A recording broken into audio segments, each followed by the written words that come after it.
Trusting God's purpose and God's plan can stretch our limits, but it's a journey worth taking. Today we're going to look at Abraham, and we're going to see how his unwavering faith serves as a powerful example for us. We're going to start in Genesis 22:2. In this verse, God is talking to Abraham, and he's telling him to take his son, his precious promised child, and sacrifice him. That's hard for us to fathom, but this was not the first time God had asked something hard of Abraham. You see, he first friended Abraham when he was Abram, and he told him to get up, take his family, and leave everything he knew. Not to go to some promised destination, just to go. He didn't know where he was going. Follow me. And he was led to the land of Canaan. The important thing to notice there is Abraham didn't argue. He didn't debate. He didn't hesitate. He got up and he went. He followed God and did what was asked of him. And with that was a promise that I will make you a great nation. Abraham relied on God. The Lord is my strength and my song. He has become my salvation. This proclamation out of Exodus 15:2 proclaims and mirrors how Abraham found strength, trusting God in the midst of great uncertainties. As time passed, God reiterates that promise to Abram and changes his name to Abraham, saying, I'll make you a nation of many.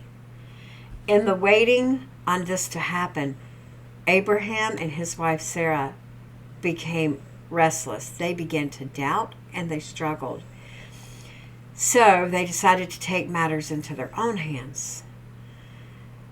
Sarah gave her maidservant to Abraham, thinking it would fulfill God's promise. Yes, that was a thing in the Old Testament, but that was not God's plan.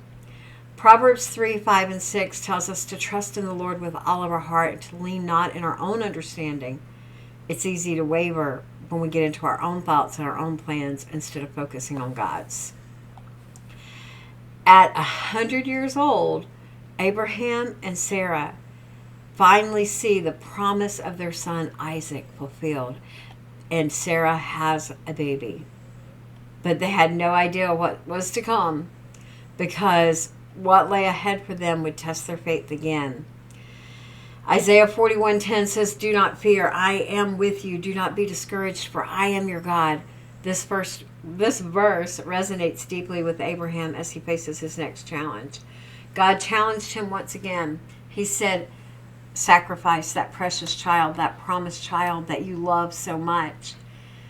How much confusion must have set in for Abraham and for Isaac as Abraham prepared the altar to obey God.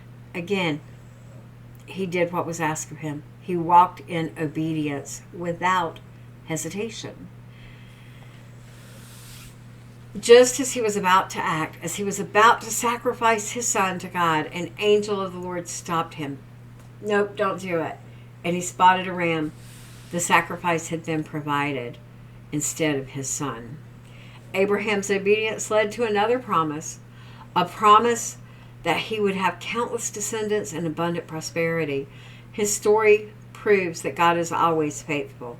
Being a friend of God, being a follower of Christ, means following where he leads, trusting his plan for our lives, even when we don't see how it can work out, even when we don't know where it ends or where the destination will take us.